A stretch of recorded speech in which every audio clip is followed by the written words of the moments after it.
जय श्री कृष्णा। श्री शिवाय नमस्तुभ्यम। राधे राधे। आप सभी का हमारे YouTube चैनल पर बहुत बहुत स्वागत है। आज मैं आप सभी को कार्तिक मास के महात्म्य का 13वां अध्याय सुनाऊंगी। नारद जी बोले, दैत्यों के तीक्ष्ण प्रहारों से व्याकुल देवता इधर उधर भागने लगे। तब इंद्र आदि को इस प्रकार भयभीत देखकर गरुड़ पर चढ़े भगवान युद्ध में आगे बढ़े। उन्होंने अपना षडंग नामक धनुष उठाकर बड़े जोर से टंकोर किया।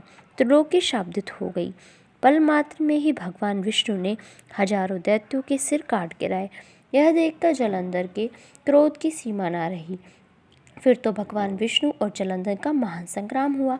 बाणों से आकाश भर गया। लोग आश्चर्य करने लगे।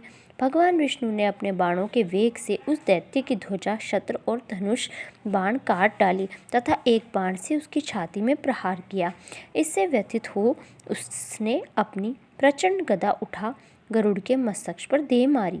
गरुड़ पृथ्वी पर गिर पड़ा। साथ ही क्रोध से उस दैत्य ने होंठ काटे और भगवान विष्णु की छाती में भी एक तीक्ष्ण बाण मारा।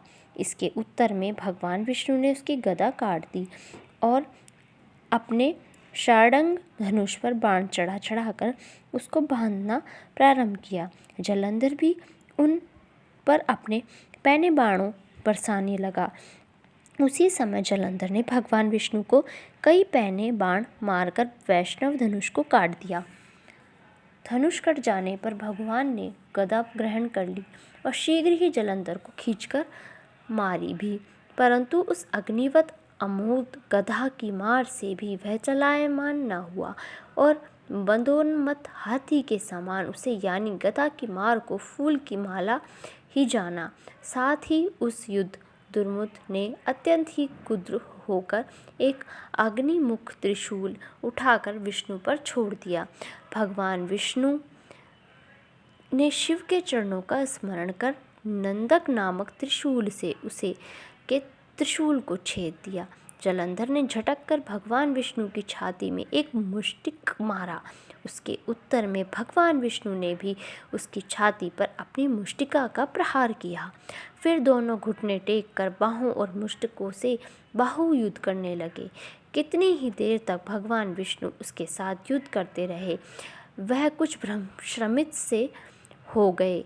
तब सर्वश्रेष्ठ मायावी भगवान उस दैत्यराज से मेघवाणी में बोले, हे रण दुर्मम दैत्य श्रेष्ठ, तू धन्य है जो इस महायुद्ध में इतने बड़े बड़े आयुधों से भी भयभीत न हुआ। तेरे इस युद्ध से मैं बड़ा प्रसन्न हूँ। तू जो चाहे मांग, मैं अदेय वस्तु भी आज तुझको दे दूंगा। मायावी भगवान विष्णु की ऐसी वाणी सुनकर जलंधर ने कहा, हे भावुक, यदि आप मुझ पर प्रसन्न हैं तो यह वर दीजिए कि आप मेरी बहन के साथ तथा अपने सारे कुटुंबियों सहित मेरे घर पर निवास करेंगे। नारद जी कहते हैं, उसके ऐसे वचन सुनकर भगवान विष्णु को खेद तो हुआ, किंतु उसकी क्षण उन देवेश ने तथास्तु कह दिया। अब भगवान विष्णु सब देवताओं के साथ जलंधरपुर में जाकर निवास करने लगे। जलंधर अपनी बहन लक्ष्मी और देवताओं सहित भगवान विष्णु को वहां पाकर बड़ा प्रसन्न हुआ। फिर तो देवताओं के पास जो रत्न आदि थे उनके स्थानों पर दैत्यों को स्थापित कर जलंधर पृथ्वी पर आया।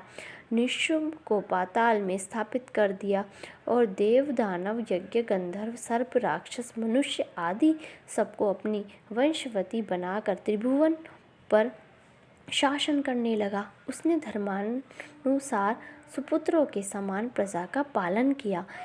उसके धर्मराज्य में सभी सुखी थे। धन्यवाद। इस वीडियो में बस इतना ही। प्लीज़ आप मेरी वीडियोस को लाइक कीजिए, शेयर कीजिए और मेरे चैनल को सब्सक्राइब कीजिए।